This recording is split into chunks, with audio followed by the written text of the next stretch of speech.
So if we could start out, Catherine, we're going to have you give. Wow, I am like off already. Scratch it. This is On Call. Else it'd be really cool to just wear scrubs all the time. Then you don't have to think about what you're going to wear to work. Joke is awesome. We're here to answer your questions. We can sit down and discuss all. Wait, I got to go. I'm on call. Wait, you're on call? I thought I was on call. Hello, everyone, and welcome back to On Call with April and Alicia. I'm April. And I'm Alicia. And today we actually have a really exciting episode. We're excited to kind of dive right in. Today, we've got the lovely Catherine Abshire with us. Catherine Abshire is our Chief Nursing Officer for Sound. Welcome, Catherine. Welcome to the show. Thanks, guys. Yeah, we're excited to have you, Catherine, and can't wait to hear all about your experiences and your perspectives. So we're going to do Let's Break the Ice. So if you haven't watched our episodes with us previously, we're going to ask you just a couple silly questions to get to know you a little bit better and for our listeners to get to know you. So Are you ready? Love it. I'm ready as I'm going to be. All right. We'll make it as painless as possible. So my first question, in true April fashion, I always ask an easy question at the beginning. What is your favorite candy and why? Oh, anybody that has been on webcam with me knows that I am I have a huge addiction to like sour gummy snacks, like little kid snacks, like Sour Patch Kids or gummy peach rings, like any of those. I keep them at my desk and I continuously munch on them through long meetings. Nice. Ooh, I like sour stuff too. Yeah. Yeah. Do you know my favorite is the torture. I like the Sour Patch Kids that are watermelon are my favorites. Like, have you had those ones? Yes. Oh yeah, so I've had all of them. I've literally had all so of them. good. I blame it when I'm with my niece and nephew. I buy an enormous amount and I blame it on them. But really, I keep most of them in my office and they don't even know they're in there. So it's really me. Nice. Nice. Catherine, do you take it even further, like with Warheads? Do you like Warheads? I'm not a Warhead fan. No, it's the gummy and sour together. It is. Okay. Yeah. Got it. Fair. Okay. Yeah. All right. My question. If you could only listen to one song for the rest of your life, what is that song? So for the last few months, I have repetitively listened to a Christian song called Waymaker. And that covers pretty much all spectrums of everything in life for me and in this season. So I would say probably that one. Okay. Nice. Waymaker. I have to look at who's the artist. Don't be asking me things like that. See, I don't Catherine? know. I know. That's all right. I just look have it up. I want to listen now. I just want to know what it sounds like. I will send it to you. I will send it to you. Yes, please do. Especially I like good Christian music too. So awesome. All right, Abe, what you got? All right. If they were doing a movie about you, which actress would you want to play your role and why? I think that I would pick Julia Roberts to play me because if you look at her early on before she was real famous, she was that lanky, awkward person with like a larger nose than her face hadn't grown into her nose yet. And she was lanky and she just like hadn't found her way yet, like as far as she's beautiful and balanced and perfect today. But like I feel like that awkwardness represents me well. Okay. She's always been one of my favorites. I love her. Yes, me too. All right, Alicia, what you got? I was going to go back into the food category. I'm a huge foodie. I love food. Okay. So then what's the weirdest combination of food you've ever tried? This is probably not weird if you have children. I do not have children, but I'm around a lot of children because people that I love have children. And they introduced me to this chip called a Takis. A Taki. But you have to dip it in cream cheese and Nutella. Yes. Oh, and Nutella. Huh. Yes. And it looks what color god Taki? awful. The purple, the red bag. Okay, all right. The red bag. The Fuegos. Okay. Yes. We're a huge Taki family. Okay. They're like a love-hate relationship over here. But when I was like Nutella and cream cheese, gross. But surprisingly, I'm like, this is like gross in my mouth and good at the same time. So that's the weirdest combination. You get the fire, the salty, the sweet. You get it. Yeah. It kind of balances it all out. Yeah. I don't know about Nutella. We used to do Grippo's barbecue chips and cream cheese. Like we would, like in high school, we would eat that, but I never added the sweet. I gotta check that out. Well, so another one that I do that I brought to the weirdness table is chili cheese Fritos dipped in a hot sauce called Valentino. And that's all you need. Chili cheese Fritos and Valentino. Yeah, so Do you good. just like toss it into the bag?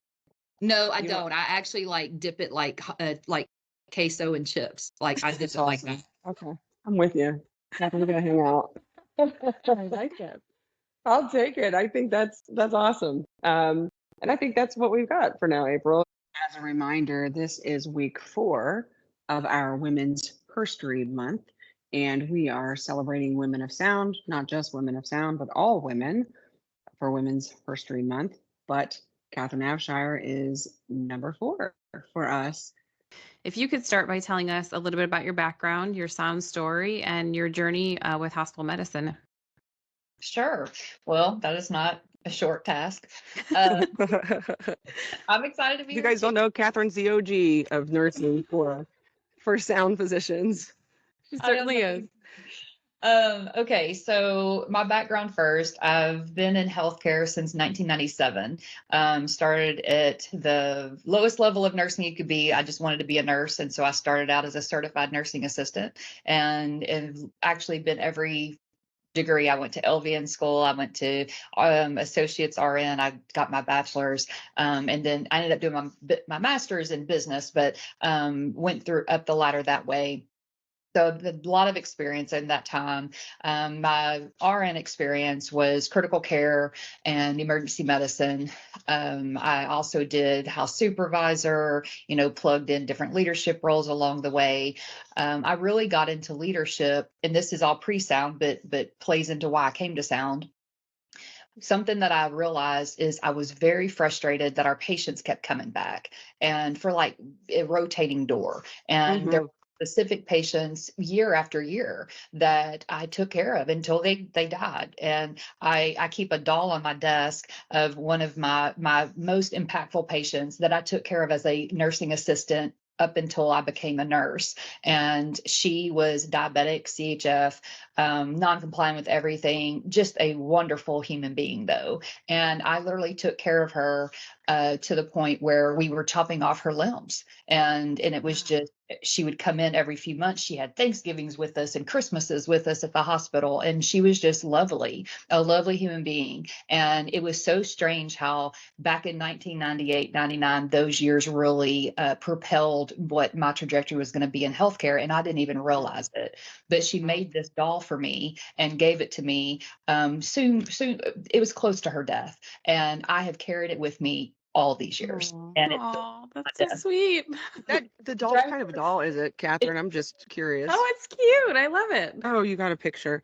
We Yeah. have to tell listeners we've got nobody. Let me say it one more time so we can describe it. Oh, it really is like a baby doll.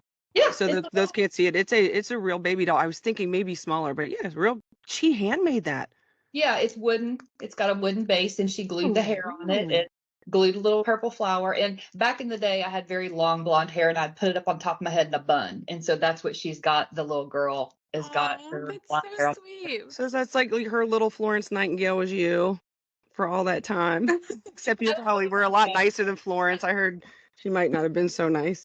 I don't know about that, but I do feel like that I made her stays better. And I know that now looking back, I know that she really helped define what kind of nurse I wanted to be and what I wanted to do, and didn't even realize it at the time. I just enjoyed her company.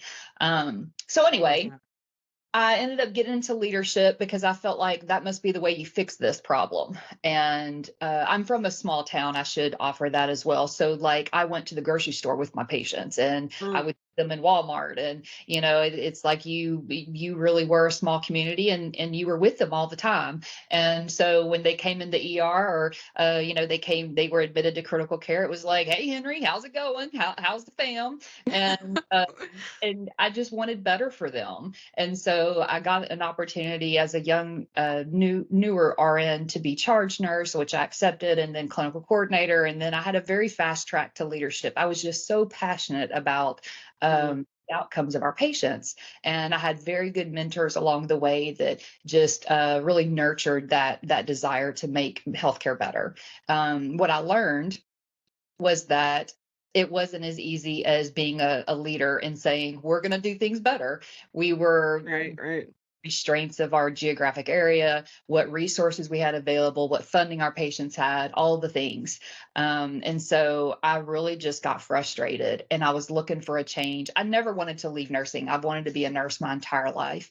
So I was very happy with my profession, but I just wanted to do something different. And I came across an Indeed posting for sound physicians. It was back then they were called hospitalist RNs. And I was like, I've never heard of that. What is that? And decided to apply. And so I actually took a step back out of leadership because the mission that we had. And I was like, I've never really cared about the title, but I've always cared about what the mission was driving us. And so when it aligned, I'm like, I'm all in. And so I joined Sound in 2011 as a frontline nurse, trying to fulfill the mission. And I was just excited that not only is it my community, but I was able to talk to people and all over the world or all over the United States about what they were doing and how they were doing it. We had group calls and it was just exciting.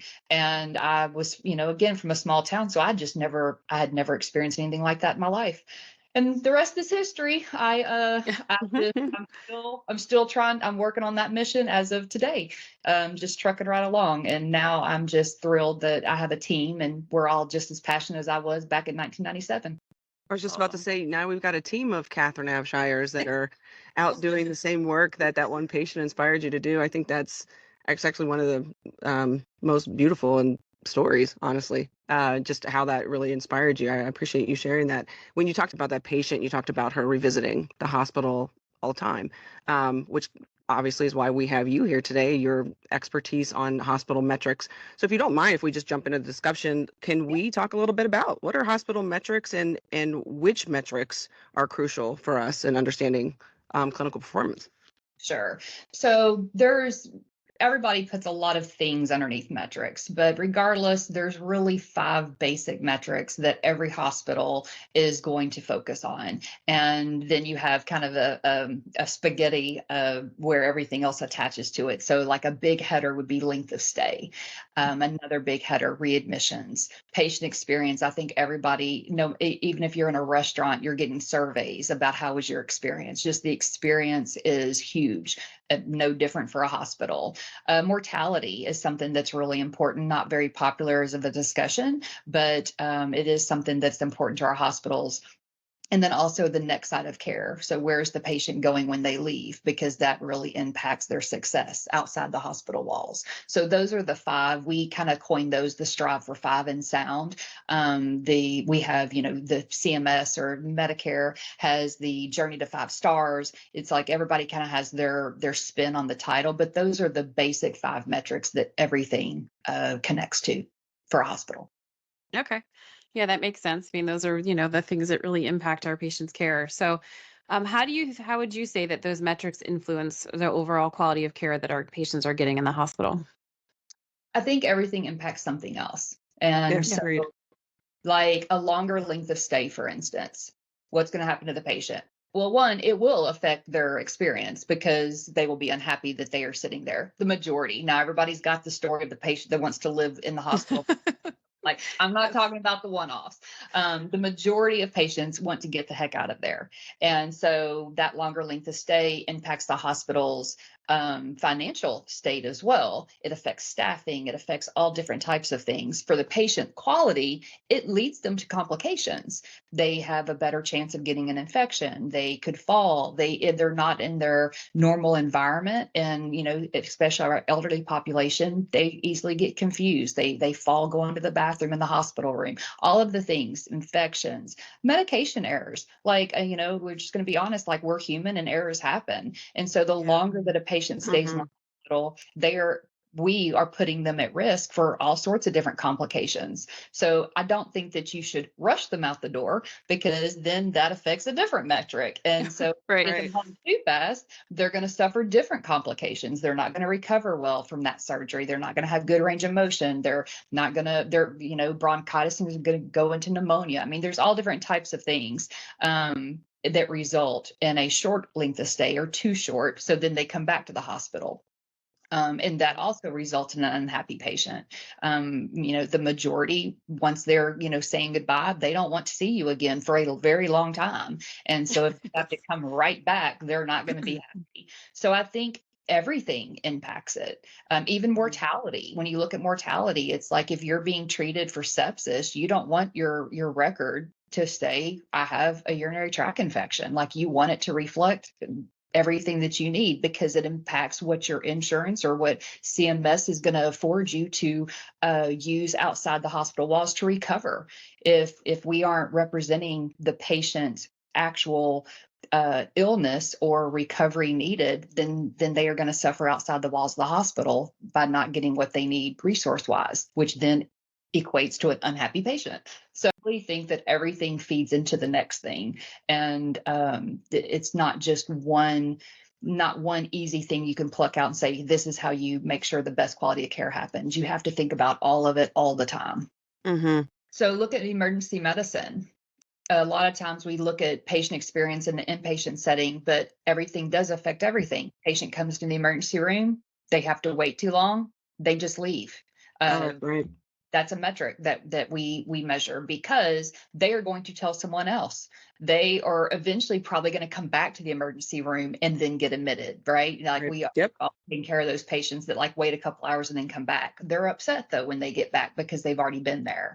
So there's metrics in the emergency room specifically as well. I mentioned left with against medical advice. We've got left before treatment completed because they're having to wait too long. Even though they see the trauma come in and they're like, man, that's really bad, they still don't want to wait 2 or 3 hours to get the care that they feel that they need. So they leave.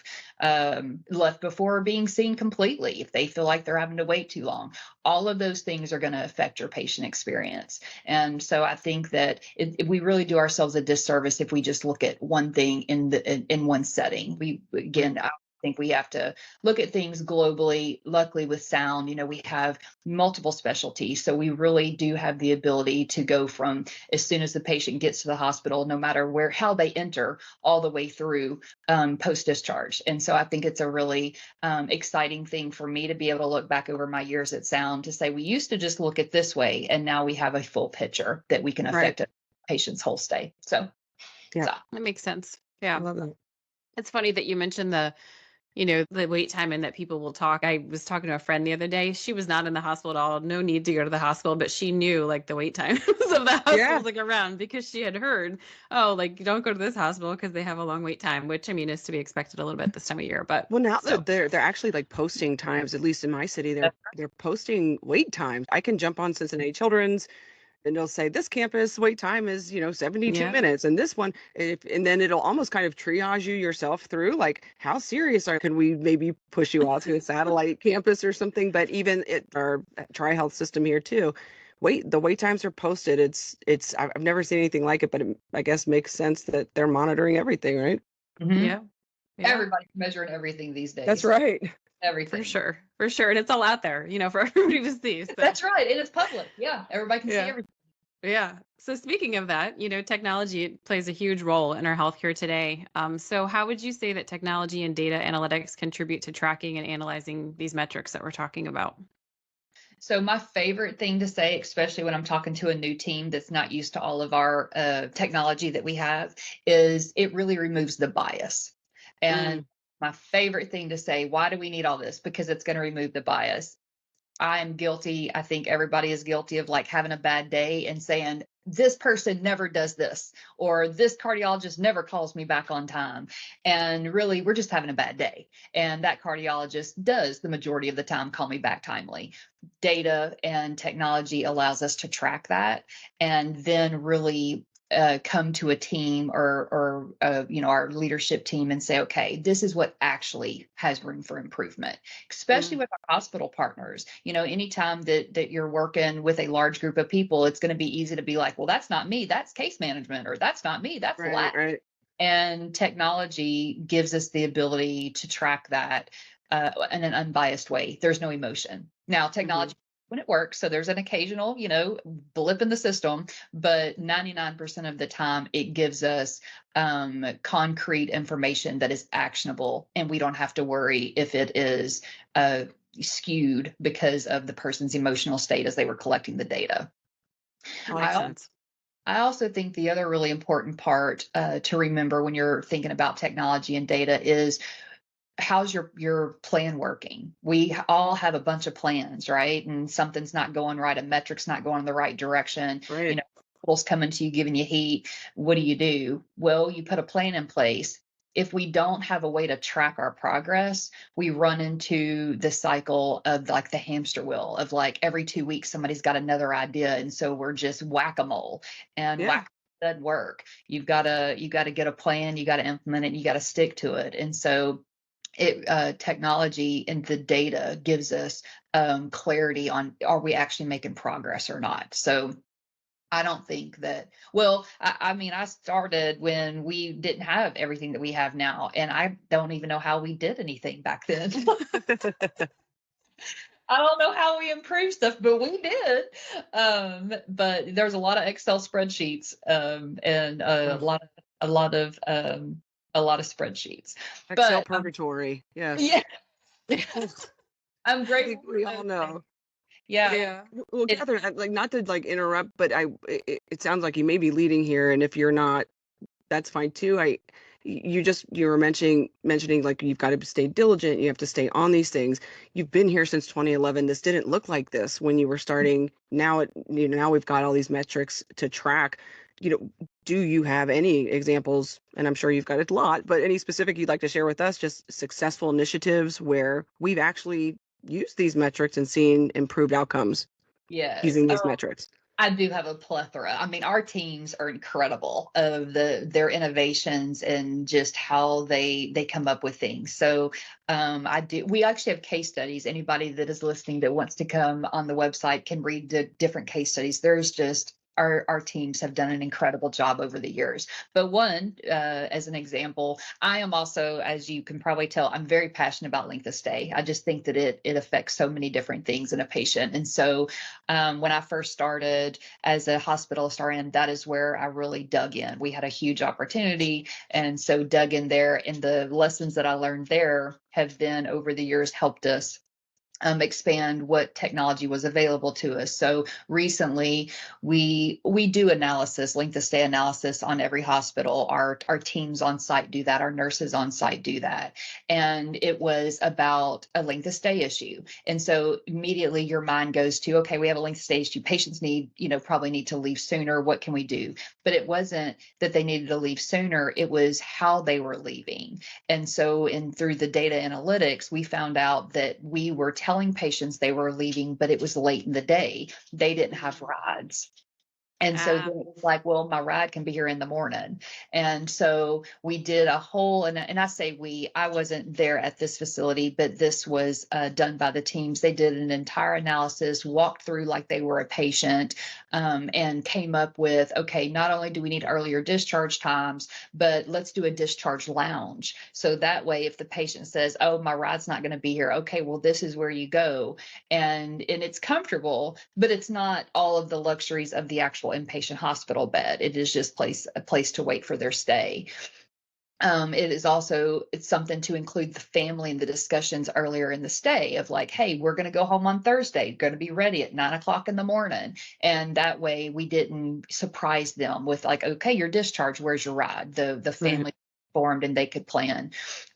Speaking specifically to technology, we have the ability, a report that we use, technology that we have in Sound is called anticipated discharge. And it's an actual report where we enter information for the patient of what needs to happen for the patient to go home. We expanded the use of that report and we started entering data like they need an x-ray before they can discharge. They need an echo done and read before discharge. We would fax that report to everybody in the hospital, radiology, lab, and they would prioritize their testing based on our report. So our patients could still go home earlier in the day because their testing was done earlier in the day. And all of that together, it took a lot of people. It took the hospital partnering with us. It took different departments, and everybody was like, we're going to get this done. And it worked. And their length of stay, their overall length of stay went down, and their patient experience went up. Wow.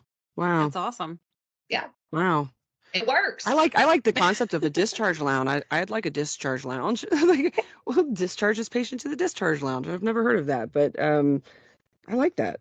You'd be That's a great idea. how fast someone will find a ride when they're not all tucked in, comfy bed with meals being brought to them every couple hours. That's correct. I'm We've sure had they those could expedite discharges that where we're for like, sure. we're happy to sit you in the lobby and we'll sit with you, or we'll have somebody. And they're like, suddenly I found $5 in my pocket. But yeah, and you're right, Catherine, like the majority of patients, especially when they're dependent on other people who have lives outside of the hospital. Those are great examples. So shifting gears a little bit, how do financial metrics intersect with quality of care, and what considerations should be made in balancing both aspects? Oh, that can be a sensitive topic for so many. Once you hear the word finance in healthcare. Yes. I've also had this conversation over the years. And so I'm going to say what I say to everybody else. First, I fully believe I've worked in hospitals, different hospitals. I've worked in sound, I've worked in post-acute, and I have come to believe fully, without a doubt, that if you deliver high quality and efficient care at the right level, it will balance out. That's the key. But because not everybody's going to buy into that, the CMS has done a really good job of aligning penalties with the metrics that they believe are important for patient care. Like as an example, readmissions. A hospital is penalized, so they are financially held accountable for a high readmission rate. Well, we already talked about like what causes a readmission. Well, sometimes readmission just happens. A patient comes in with an appendicitis, you take care of that, and they go home and they break their leg. They're going to be readmitted. Okay, well, we're not going to be, we can't solve for that. Right. But the penalty is not 100%. Like you can't have any readmissions. There is a set number that you can have, a percentage that you can have. And if you go over that, then you're financially penalized. And so I think that we continue to evolve in that space. But financially, that will impact the hospital. So then it helps tie the hospital's priority and ours as well. We're not penalized, but we're partners with the hospital. We want to make sure that our patients aren't having to come back, that it's not a failed discharge. We've talked a lot throughout this discussion about patient experience, but that also is a financial metric that impacts the hospital, or that impacts the hospital's finances. Everything is publicly reported, so patients have a choice now. And if a hospital doesn't have good quality care, if their mortality rate looks like that all patients that come there with a urinary tract infection pass away because they actually had sepsis, but nobody documented that, a patient's not going to want to go there. And so that impacts the hospital's ability to have funding to continue on in their mission of healthcare. So I think that we continue to connect the financial indicators and the quality indicators, but in the biggest areas, they are all aligned. In days of like $15 Tylenol, which my father, who's 83, continues to remind me of, days are Unreal. Yeah, I mean, it's like that doesn't happen anymore. And it's probably because it was all over Google. Like everybody reads Google reviews before they go to the hospital these days. And nobody's going to go to the hospital that charges $15 for Tylenol. And so I think that there's more accountability because of the visibility. Yeah. And I'm going to ask a question. We can take this off because this wasn't one we gave you, Catherine. So if it doesn't work, it doesn't work. This is truly a question I have. With respect to like patients that leave AMA and then they come back, they have an event, they come back into the hospital, does that affect our readmission rates? Are AMAs clocked as a readmission? No, AMAs are not clocked as a CMS readmission. So a readmission from CMS is they are inpatient and then they come back as inpatient. Got it. All right, that's perfect. You mentioned also in a couple questions back about case studies on a website. So as we wrap this podcast session up. Can you share that website? Is that something that you want to share with our listeners? Is that something that's available to everybody? We'd love to help you plug that. Tell me about the website. They just go to our website, Oh, it's sound. soundphysicians.com, and there's white papers and there's case studies and all different topics, all different specialties included. So it's just self-serve. They can go there at any time and dig around. Yep. This has been an amazing, like truly amazing discussion. I appreciate having you on, Catherine, and sharing everything that you've shared with us today. You bet. It was my pleasure. Good Thank you, time. Catherine. Thank you, Catherine. It was great to have you on today. And thank you to all of our listeners for tuning in to another episode of On Call with April and Alicia. If you enjoyed our episode and want to give us some comments, or if you have questions, or if you have suggestions for another topic for us, reach out to us at our Instagram at On Call with April and Alicia. And I'll actually plug here too, Catherine, if people want to know more about the world of metrics or even interested in your CPN role, where's a good place for them to connect with you? They can happy to email me. It's Abshire, CABSHIRE at soundphysicians.com. Perfect. And everyone, as always, until our next episode, you guys stay well and we'll stay on call. Have a good week. Thanks, everyone.